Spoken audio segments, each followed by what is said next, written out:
السلام علیکم ورحمۃ اللہ تعالی وبرکاتہ۔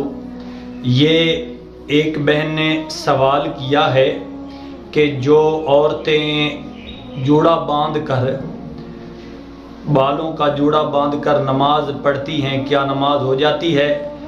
کہتی ہیں کہ میں نے سنا ہے کہ جو عورتیں جوڑا باندھ کر نماز پڑھتی ہیں ان پر اللہ کی لعنت ہوتی ہے، کیا یہ بات درست ہے؟ فضا آفتاب۔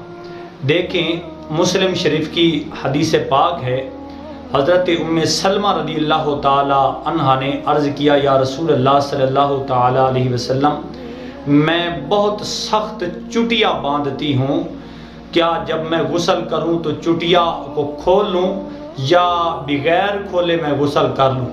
نبی رحمت صلی اللہ تعالی علیہ وسلم نے فرمایا، سلمہ چٹیا مت کھولا کرو، بلکہ سر پر کثرت سے پانی بہایا کرو کہ آپ کے بالوں کی جڑیں جو ہیں وہ تر ہو جائیں۔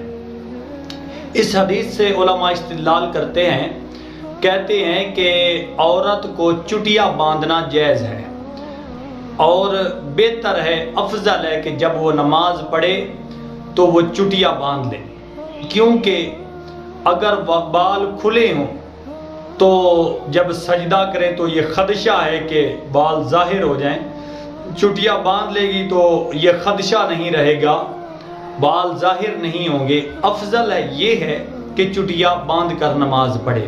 باقی رہا جوڑا، علماء کرام فرماتے ہیں یہاں گردن پر جوڑا باندھنا بالکل درست ہے، جائز ہے، عورت باندھ سکتی ہے، اس میں کوئی قباحت نہیں ہے۔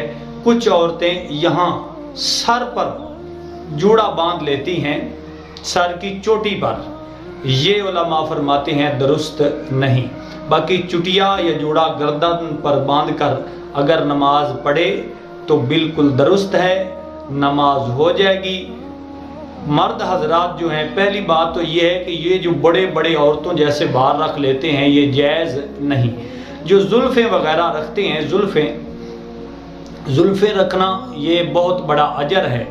کچھ احباب یہاں اکٹھی کر کے کوئی نہ کوئی چیز لگا لیتے ہیں تو ان کے لیے یہ حکم ہے، علماء فرماتے ہیں جب نماز پڑھیں تو اس کو کھول دیں۔ امید ہے کہ آپ کو مسئلہ سمجھ آ گیا ہوگا۔ عورت اگر چٹیا باندھ کر نماز پڑھے تو زیادہ بہتر ہے، اس کو چاہیے کہ چٹیا باندھ لے۔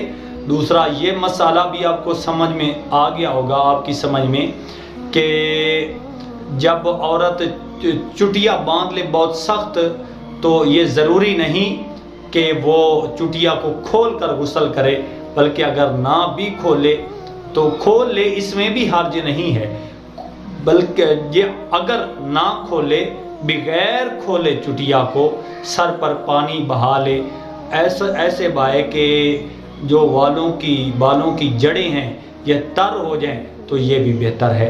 اللہ تبارک و تعالی عمل کی توفیق عطا فرمائے۔